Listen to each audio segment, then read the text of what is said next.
Chapter 3 Sai Baba's Sanction and Promise, Assignment of Work to Devotees, Baba's Stories as Beacon Light, His Motherly Love, Rohila's Story, His Sweet and Nectar-like Words. Sai Baba's Sanction and Promise. As described in the previous chapter, Sai Baba gave his complete assent to the writing of the SHRI and said, I fully agree with you regarding the writing of SHRI. You do your duty, don't be afraid in the least. Steady your mind and have faith in my words. If my leelas are written, the avidya, nescience, will vanish, and if they are attentively and devoutly listened to, the consciousness of the worldly existence will abate, and strong waves of devotion and love will rise up, and if one dives deep into my leelas, he would get precious jewels of knowledge. Hearing this, the author was much pleased, and he at once became fearless and confident and thought that the work was bound to be a success. Then, turning to Shama Madhavrao Deshpande, Sai Baba said, If a man utters my name with love, I shall fulfill all his wishes, increase his devotion, and if he sings earnestly my life and my deeds, him I shall beset in front and back and on all sides. Those devotees who are attached to me heart and soul will naturally feel happiness when they hear these stories. Believe me that if anybody sings my leelas, I will give him infinite joy and everlasting contentment. It is my special characteristic to free any person who surrenders completely to me and who worships me faithfully and who remembers me and meditates on me constantly. How can they be conscious of worldly objects and sensations who utter my name, who worship me, who think of my stories and my life, and who thus always remember me? I shall draw out my devotees from the jaws of death. If my stories are listened to, all the diseases will be got rid of. So, hear my stories with respect and think and meditate on them, assimilate them. This is the way of happiness and contentment. The pride and egoism of my devotees will vanish. The mind of the hearers will be set at rest. And if he has wholehearted and complete faith, he will be one with supreme consciousness. The simple remembrance of my name as Sai, Sai will do away with sins of speech and hearing. Different works assigned to devotees. The Lord entrusts different works to different devotees. Some are given the work of building temples and mats or ghats, flight of steps on rivers. Some are made to sing the glories of God. Some are sent on pilgrimages. But to me was allotted the work of writing the Sai SATCHARITA. Being a jack of all trades but master of none, I was quite unqualified for this job. Then, why should I undertake such a difficult task? Who can describe the true life of Sai Baba? Sai Baba's grace alone can enable one to accomplish this difficult work. So, when I took the pen in my hand, Sai Baba took away my egoism and himself wrote his stories. The credit of relating these stories, therefore, goes to him and not to me. Though Brahman by birth, I lacked the two eyes, that is, the sight or vision of Shruti and Smriti, and therefore was not at all capable of writing the SHRI. But the grace of the Lord makes a dumb man talk, enables a lame man to cross a mountain. He alone knows the way of getting things done as he likes. Neither the flute nor the harmonium knows how the sounds are produced. This is the concern of the player. The oozing of Chandrakant's jewel and the surging of the sea are not due to the jewel and the sea, but due to the rising of the moon.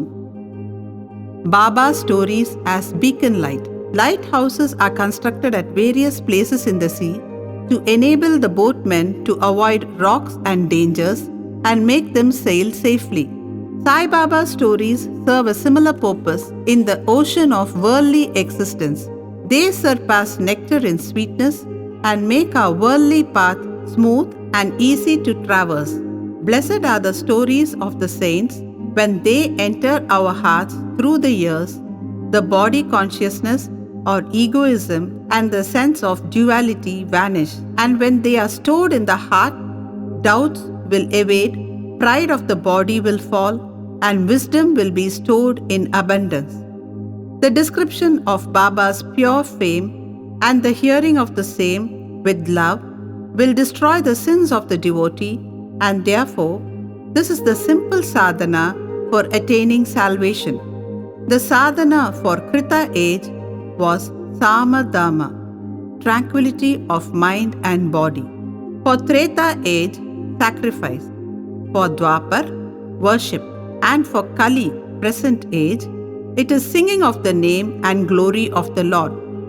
This last sadhana is open to all the people of the four varnas, Brahmins, etc. The other sadhanas, viz. Yoga Tyaga, sacrifice, Dhyan, meditation, and Dhyan Dharana, concentration, are very difficult to practice. But singing and hearing the stories and the glory of the Lord, Sai Baba, is very easy. We have only to turn our attention towards them. The listening to and singing of the stories will remove the attachment to the senses and their objects and will make the devotees dispassionate and will ultimately lead them to self-realization.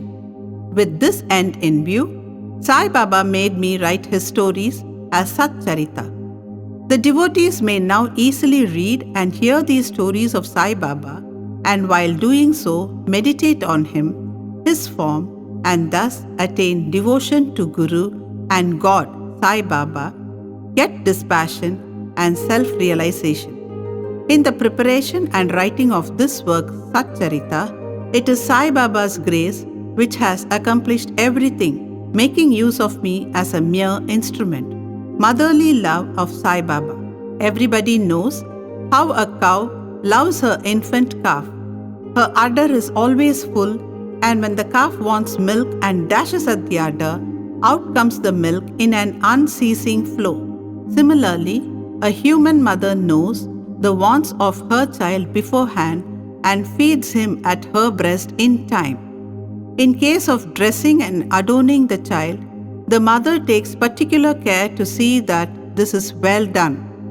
The child knows or cares nothing about this, but the mother's joy knows no bounds when she sees her child well dressed and adorned. The love of the mother is peculiar, extraordinary, and disinterested, and has no parallel. Sadgurus feel this motherly love towards their disciples. Sai Baba had the same love towards me, and I give an instance of it below. In 1916, I retired from government service. The pension that was settled in my case was not sufficient to maintain my family decently. On Guru Purnima, 15th of Ashada, day of that year, I went to Shirdi with other devotees. There, Mr. Anna Chinchanikar, of his own accord, prayed to Baba for me as follows. Please look kindly at him. The pension he gets is quite insufficient. His family is growing. Give him some other appointment. Remove his anxiety and make him happy. Baba replied, he will get some other job. But now, he should serve me and be happy. His plates will ever be full and never empty. He should turn all his attention towards me and avoid the company of atheists, irreligious, and wicked people. He should be modest and humble towards all and worship me with heart and soul. If he does this, he will get eternal happiness. The question, who is this he whose worship is advocated? is already answered in a note on who is Sai Baba in the prologue at the beginning of this work, Rohila's story. The story of the Rohila illustrates Sai Baba's all-embracing love. One Rohila, tall and well-built, strong as a bull, came to Shirdi wearing a long kafni robe and was enamored of the Sai who stayed there.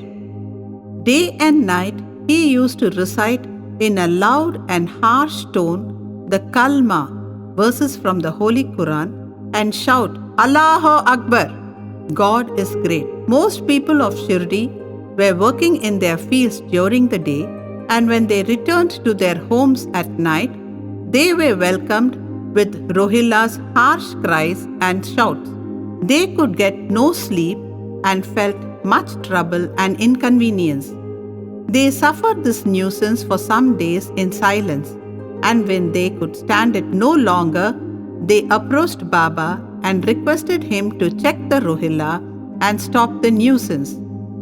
Baba did not attend to their complaint. On the contrary, Baba took the villagers to task and asked them to mind their own business. He said to them that the Rohila had got a very bad wife who tried to trouble the Rohila and himself. But hearing the Rohila's prayers, she dare not enter and they were at peace. In fact, the Rohila had no wife, and by his wife, Baba meant Durbuddhi, that is, evil thoughts.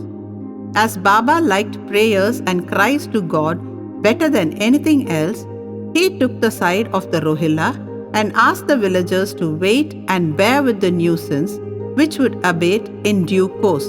Baba's sweet and nectar-like words. One day at noon after Arati, devotees were returning to their lodgings when Baba gave the following beautiful advice. Be wherever you like. Do whatever you choose. Remember this well, that all what you do is known to me. I am the inner ruler of all and seated in your hearts. I envelop all the creatures, the movable and immovable world. I am the controller, the wire puller of the show of this universe. I am the mother, origin of all beings, the harmony of three gunas, the propeller of all senses, the creator, preserver and destroyer. Nothing will harm him who turns his attention towards me, but Maya will lash or whip him who forgets me. All the insects, ants, the visible, movable and immovable world is my body or form.